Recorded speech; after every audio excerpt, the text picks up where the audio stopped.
Some men aren't looking for anything logical, like money. They can't be bought, bullied, reasoned, or negotiated with. Some men just want to watch the world burn. We made it. Good evening, ladies and gentlemen. We are tonight's entertainment.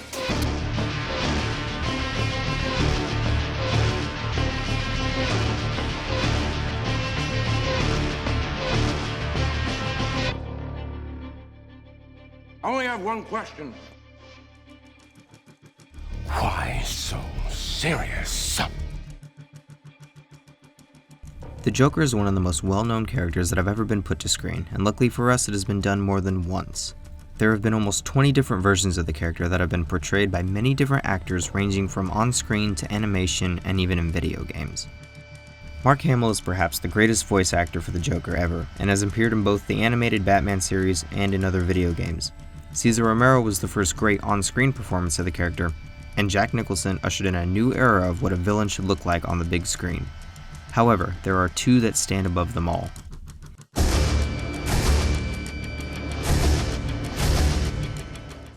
In 2008, Heath Ledger gave the world a better class of criminal by bringing us one of the greatest acting performances ever put to celluloid.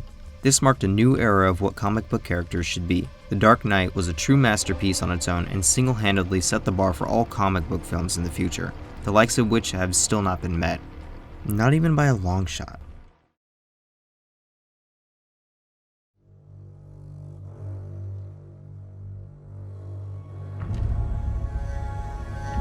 Later in 2019, we saw the rise of the Clown Prince of Crime yet again, but this time as a standalone character for the first time ever.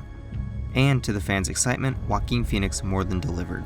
He not only did the late Ledger justice, but brought in his own incredible, complicated, and masterful character, Arthur Fleck. Both characters are incredible, along with their movies, and many people like to debate which is better. However, I don't think that's the way to go about it. Instead, we should just look at what makes each character great on their own. Let's start with the most recent of the two, Arthur Fleck. We meet Arthur in a clown shop putting on makeup in downtown Gotham, and we are immediately shown the truly evil side of society when Arthur is robbed at his job and beaten up in an alleyway.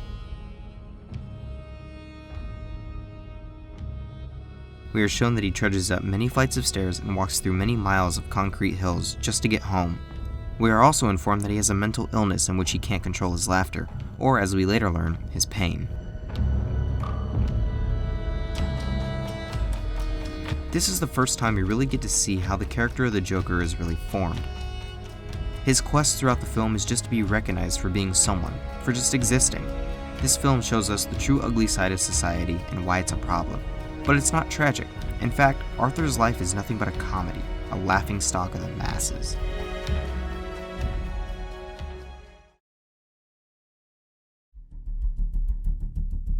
In 2008, The Dark Knight was released, and following the death of Heath Ledger, the world was ready to see what he was able to accomplish with the character.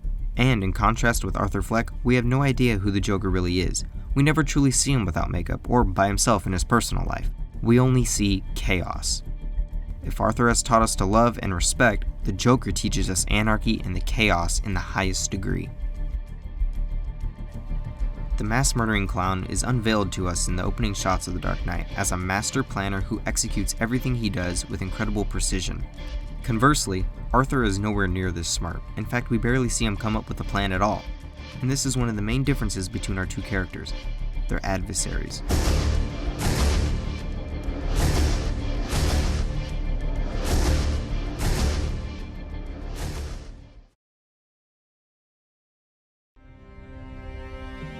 Arthur has to compete with the government and a society who abandons him and treats him like trash.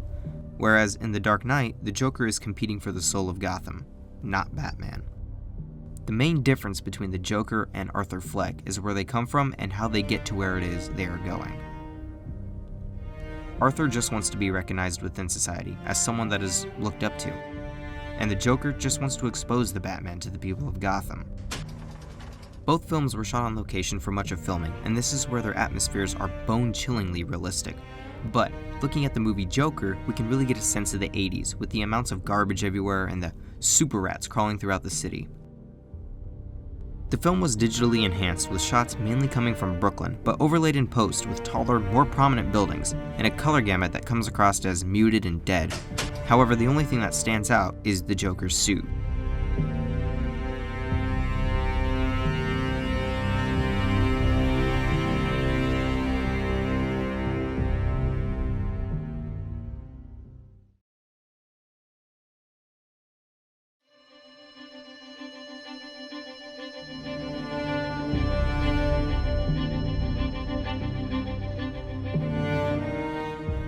In both films, each character know their motives, and these motives are enforced by their respective scores.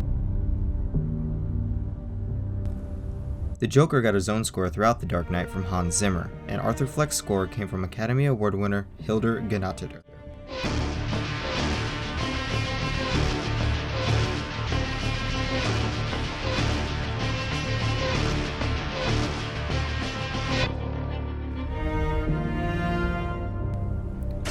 Both scores are equally powerful, as the Joker's slow, single-string pull makes us uneasy and in fear that something terrible is about to happen, to when Arthur finally becomes the Joker, which is accompanied by massive drums and heart-pounding sonics that can fill a theater with chills.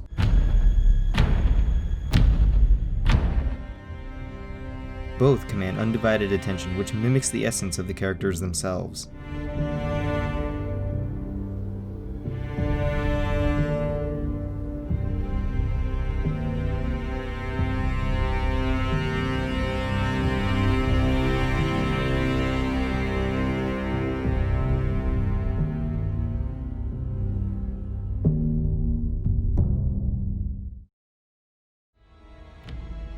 The Joker is a character that is more than complicated, more than calculated, and intoxicating to watch when done correctly.